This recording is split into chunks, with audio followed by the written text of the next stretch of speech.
Bener. Itulah kenapa makanya gue dulu belajar kan orang kenapa ya kok Islam memberikan hukuman kalau orang maling tuh dipotong tangannya, kenapa?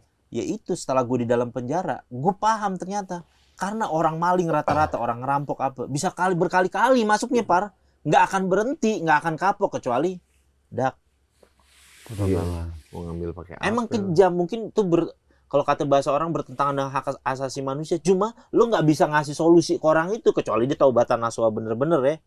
Yang kedua, yaitu dia orang kalau udah biasa nyolong klepto itu penyakit itu Pak. Di Arab masih potong tangan sih masih. Potong tangan masih, tapi pada prakteknya Nabi selalu ngajarin kalau ada orang itu ya lo selesain aja udah antara dua lo gitu.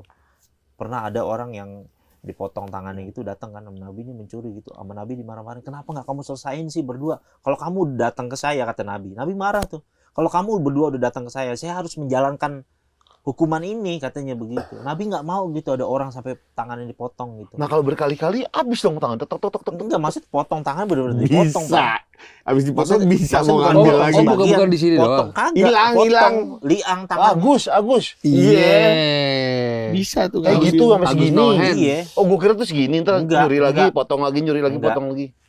dipotong tangannya itu. Nah itu selain buat ngilangin sifat kleptonya dia itu sebagai hukuman dia sama dunia, jadi di akhirat udah nggak punya dosa lagi, dia nggak punya dosa klepto lagi karena hukuman dia udah dibayar di dunia. Dosa yang lain masih ada. Iya, dosa yang lain, dosa dianya yang itu dipotong dia, dan dia menjadi pelajaran juga buat orang. Kalau misalkan orang ngelihat begitu kan ngeri. Coba kalau orang copet kayak orang apa itu begal ya.